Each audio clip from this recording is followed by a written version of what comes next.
लेकिन ये जो नड्डा साहब ने हमें रोहिंग्या बताया कि पूर्वांचली रोहिंग्या हैं, मुझे उनका मकसद उसके पीछे दिखाई पड़ता है। नमस्कार दोस्तों। आम आदमी पार्टी ने बीजेपी पर अटैक किया है और एक तरह से आप कह सकते हैं कि आम आदमी पार्टी के पास दोहरी नीति है, दोहरी चाल है, जिस वजह से बीजेपी इस जाल में भी फंसती नजर आ रही है।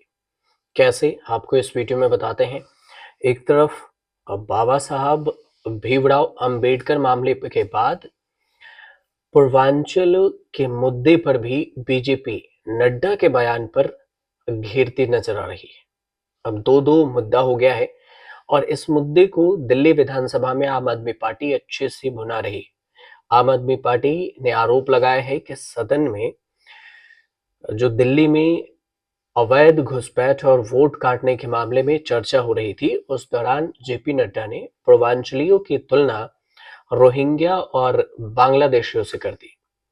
आम आदमी पार्टी इसी बयान को दिल्ली में हो रहे पूर्वांचलियों के सम्मान से जोड़ते हुए चुनावी मुद्दा बनाने में जुट गई है। दो दो मुद्दे मिल गए हैं अरविंद केजरीवाल को और बीजेपी इस दोनों मुद्दे पर फंसती नजर आ रही है। अरविंद केजरीवाल एक तरफ कह रहे हैं, 2 दिन पहले बीजेपी अध्यक्ष जेपी नड्डा ने पूर्वांचल समाज को लेकर संसद में अपमान किया। उन्होंने पूर्वांचलियों की तुलना बांग्लादेश और बांग्लादेशियों और रोहिंग्या घुसपैठ दोनों से कर दी। खुलेआम संसद के अंदर जेपी नड्डा ने कबूल किया कि बीजेपी के कार्यकर्ता पूर्वांचलियों के वोट कटवा रहे हैं, उनको रोहिंग्या और बांग्लादेशी कहा जा रहा है। ऐसा कैसे कर सकते हैं, ये अरविंद केजरीवाल का आरोप है।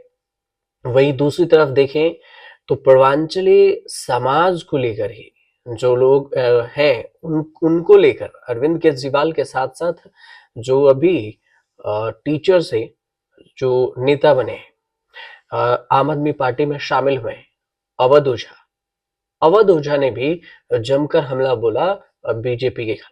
अवध ओझा ने ये कहा कि पूर्वांचलियों का अपमान है। अवध ओझा का बयान भी सुनिए, उसके बाद आपको समझ में आ जाए। 1995 में संगम विहार एक जगह पड़ती है, आप सब लोगों ने सुना होगा। हम वहीं पे रहे क्योंकि इतना पैसा तो था नहीं। मेरे फादर क्लर्क थे पोस्ट ऑफिस में, तो मेरे पास इतना पैसा नहीं था कि मैं आउटरम लाइन में रहूं या मैं किंग्सवे कैंप में रहूं। तो हमारे लिए तो ऐसी बस्तियों में ही रहना था। और जब इलेक्शंस हुए उसके बाद आज आप जाकर देखो उन बस्तियों का कितना बढ़िया हाल है। लेकिन ये जो नड्डा साहब ने हमें रोहिंग्या बताया कि पूर्वांचली रोहिंग्या हैं, मुझे उनका मकसद उसके पीछे दिखाई पड़ता है। गाना है ना, पंछी नदिया पवन के झोंके, कोई सरहद ना इन्हें रोके, शिक्षा स्वास्थ्य विकास की धारा, कोई राज्य ना इन्हें रोके। अब जब पूर्वांचली भाइयों को पता चल रहा है कि असली विकास कहां हो रहा है और हमें किसके साथ रहना है। मेरे पूर्वांचल के कितने सारे परिवार हैं जो यहाँ के स्कूलों में पढ़ रहे हैं और उनके लिए, मेरे शहर के लोगों को लिए, वो कहते भैया हम भी सोच रहे हैं अब दिल्ली ही आ जाए।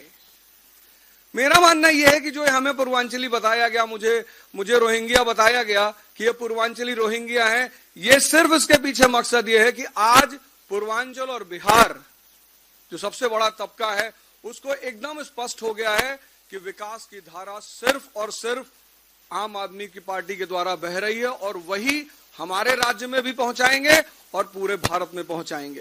केजरीवाल ने एक तरफ आरोप ये भी लगाया कि एक तरफ उनका वोट जो है वो वोट का हक छीना जा रहा है वोटर्स का, तो वहीं दूसरी तरफ सरकारी सुविधाओं से दूर रखने का भी आरोप लगाया कि बीजेपी की ये घिनौनी साजिश है। ये चीजें साफ केजरीवाल ने कहा कि वो पूर्वांचली समाज आम आदमी पार्टी का वोटर है और जिनके वोट काटे जा रहे हैं, हमने चुनाव आयोग से इसकी शिकायत की है।